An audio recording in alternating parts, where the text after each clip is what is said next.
That's of course why we organised this fringe meeting, so that we could talk about an economic alternative. And we're not just making that call because we disagree with the present government, which of course we do. We totally oppose what this government is doing, trying to rip apart our public services, our welfare state, stigmatising people on benefits and cruelly pushing people into poverty.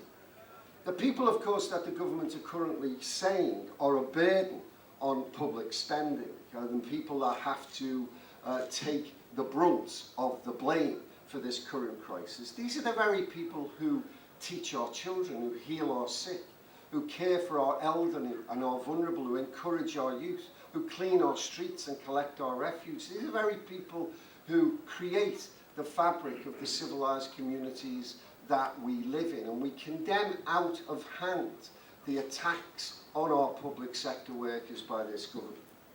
We're making, of course, this call not just to protect public sector workers, but indeed for all of our futures. The public, as has been said by John, has been bombarded for a couple of years now, since the financial crisis, with that mantra of there is no alternative to public sector cuts.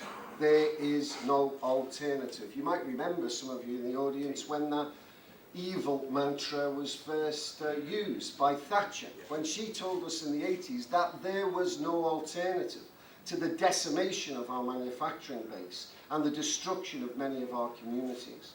And we're being asked to take on board the same type. It's little wonder that people are confused, because let me say, I'm not here to make party political points. The last Labour government, when it went into the election, argued the same type of mantra.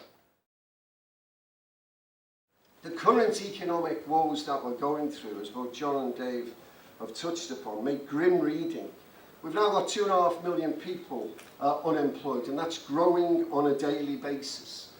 We've got a situation, and John particularly touched upon this, where 1 million young people are now unemployed. And here's the challenge for us. When you talk to people about their future, of course, they're frightened, they're scared stiff, they're worried about losing their job, they're anxious about paying their mortgage, they're worried about how they're going to pay for their children's education. They see a future that is bleak and grim, and that's what this government stands for. A government of despair, and a government that breeds on fear. In fact, if you look right throughout the world at the moment, that is the message, the right-wing dogma that pervades the global economy: fear and despair. We've got to be the party that talks about investing. Investing, not cutting our public services. Investing, it doesn't just mean that we will stimulate growth, but it gives us better healthcare, education, social care, local services. It creates a more civilised and cohesive community. That's precisely what we need to do. We've started putting forward our alternatives in terms of economic growth. We've bailed the banks out. You know, now we publicly own the Royal Bank of Scotland and Northern Rock. So why aren't we using that ownership for the good of the country? We could quite easily choose to instruct the RSB to start to invest in areas of our economy that need it, funneling it through the investment bank, the National Investment Bank. And again, I was delighted that Ed spoke about it. He spoke in terms of small businesses, and you know, everything needs a fair step. So that was a good move, and we should encourage that. There are now 4.5 million people with housing needs.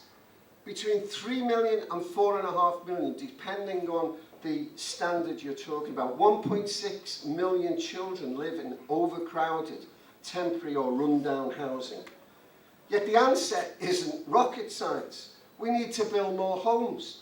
So let's use a national investment bank to invest in housing. Building 100,000 homes puts 750,000 building workers back into work in terms of direct work and the supply chain across the economy. You know, that isn't difficult to work out. A 5-year-old could link the dots together. We've got hundreds of thousands of building workers out of work, drawing benefit, not paying tax. We've got 3 million at least people needing new homes. We've got millions of tons of building materials stockpiled. 5-year-old child could join the dots to start to stimulate our economy.